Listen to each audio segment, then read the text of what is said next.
the very first moment you hear the music, it kind of just captivated me entirely. That was about one of only 2 songs I think I just about listened to for my entire last year of high school, because I was so angst-ridden and in love with this girl that didn't love me. It's still, for me, the best song I've ever heard in my life.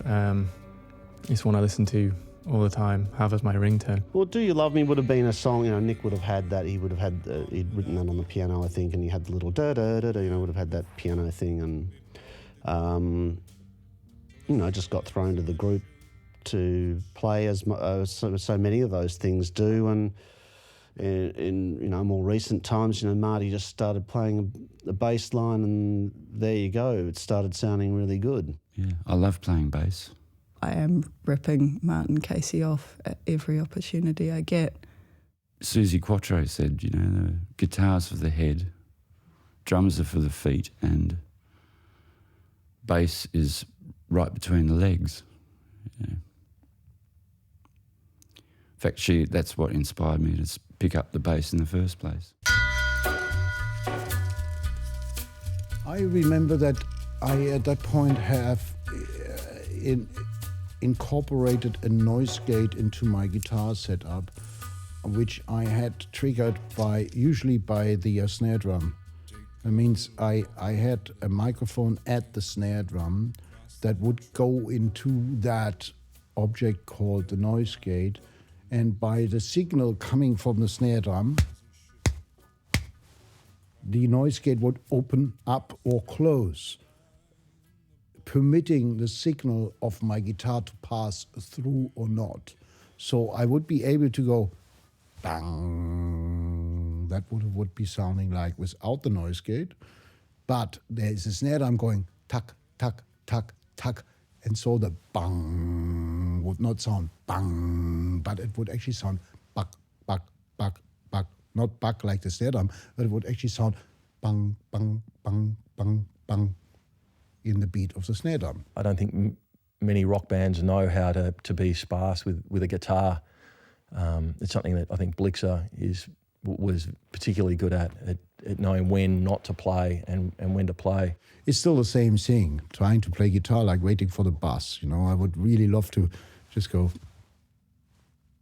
hello, not touching, I'm not doing anything, but you still hear me. And, it's and that's some of the result, and that's especially something I liked about Red Right Hand. I think it worked particularly well in that song. Red Right Hand, for me, one of the interesting things I thought was when they used it on the Scream film soundtrack. I mean, I think it's on all 3 films, and there's a version of it on on the B-sides compilation from Scream 3, and it's more scary than anything in the film. Throughout the movie, the setup was that the phone would ring, and you would hear a voice on the other line. And that voice was a voice telling you that you're about ready to die. And then suddenly Red Right Hand comes on, and it just tears the screen open. I mean, it's a really wonderful song, and I think it's something that you can really see coming to life. I mean, it's a very, very frightening, exciting song, and just the minute those bells go, gong, and then you start hearing this creepy music coming in, it just was the perfect sound for this Ghostface character.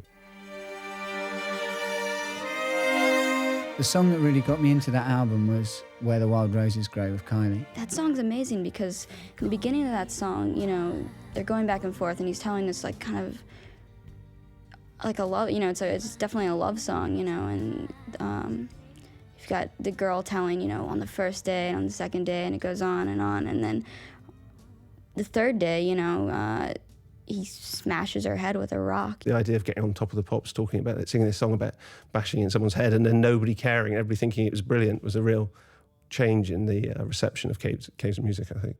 It's partially powerful because of the line, why they call me that, I do not know.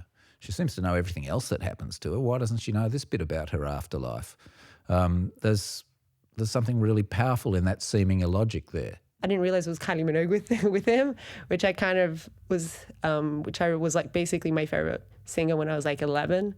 And then I totally moved away. And then I was kind of impressed that she would do a song with Nick Cave in this like really dark love song manner. We actually had asked Kylie to do a duet with Nick on The Good Son in '89, 6 years beforehand. And I still have the fax from her management, it's just like a performer just saying, thank you very much for your interest in working with Kylie, but unfortunately her schedule can't allow it at the moment, but we appreciate your interest. Thank you very much. It's hard to actually imagine how shocking the combination of Nick Cave and Kylie Minogue was. It's hard. Mick Harvey sort of says, well, why don't we just ask Michael Hutchins? He must know where Kylie is. And Mick Harvey rings up Michael, finds out where he is, gets his phone number, rings up Michael Hutchins and sort of says, look, we're interested in getting Kylie to do a duet with Nick on this upcoming record.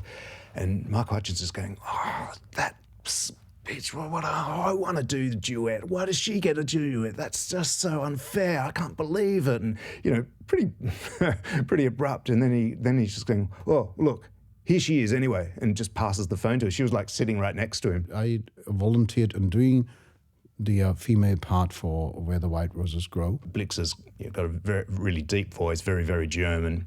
And, he'd done her part, but, he didn't like one take, just read it. And it was really deep, very Germanic. That's it. We put it on cassette and sent it to Kylie. I thought it's amazing that she really did it exactly in the same phrasing, with the same pauses. It's a great professionalism, fantastic.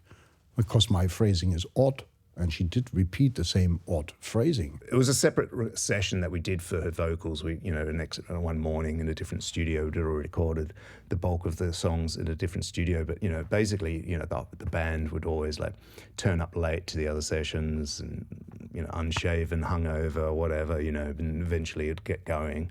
But this was quite an early session. I can't remember, maybe 10 a.m. or 11 a.m. in a bit of a posh studio.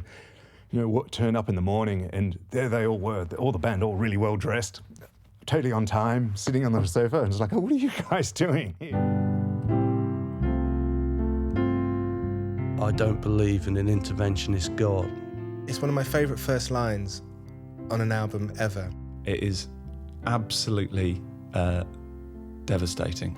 I'm the child of two vicars, and for me to have someone who talks about religion in a funny, clever way, in a challenging way, that was a way for me to antagonise my family as well. Well, you can't not like this song, but I must say that it's got, I've heard it too often, so it's become a bit like The Lady in Red or something for me in its connotations. Into My Arms will be done by Ingeborg Humperdinck eventually.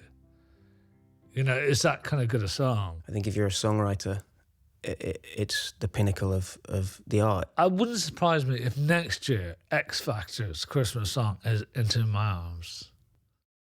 I think it's too easy sometimes to be dark. I think a lot of people have a reputation for being dark and mysterious and very wordy, and that's kind of becomes part of who they are. But he does the tune bit so well. Well, I still feel very proprietorial about the Boatman's Call. It has such a pared down,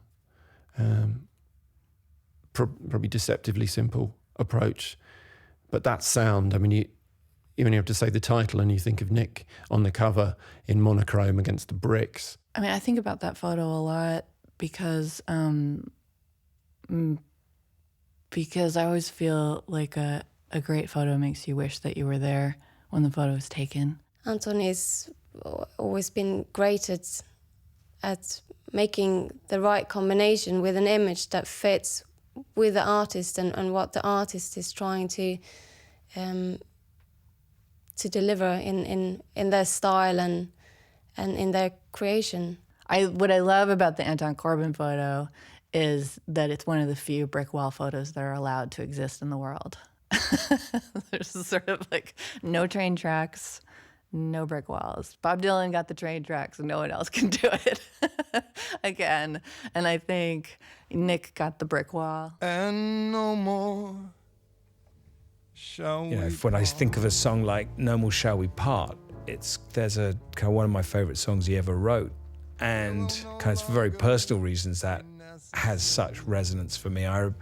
My wife is from New York, Elizabeth, and for a while we lived apart from one another, and she was in New York and I at that time was in Edinburgh, and I remember so well, she didn't really know Nick Cave's stuff, and we were driving together somewhere in England. I think we were maybe driving up to Scotland, and I'm playing her the album, and I played the song "No More Shall We Part," and I remember looking across at one point at Elizabeth and just her being in the floods of tears pouring down her face. It made me cry. You know, there's the second part of the song where it goes like something really soft and sweet, but so strong. And the first time I listened to that song, it was just like, wow. Yeah, it just really sort of moves me, particularly that chorus. I think it's almost a hymn.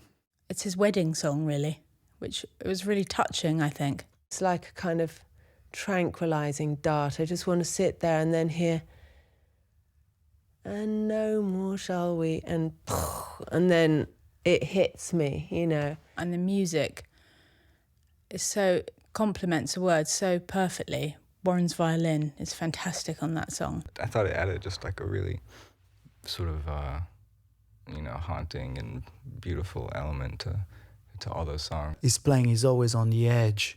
It's a bit like Nick's voice. It's always on the edge. I mean, Nick is always, certainly in regards to what I've contributed to things, he's always pretty much, he just lets me go. I mean, when I listen to it, I'm almost like, God, there's some tension and it's beautiful. It's really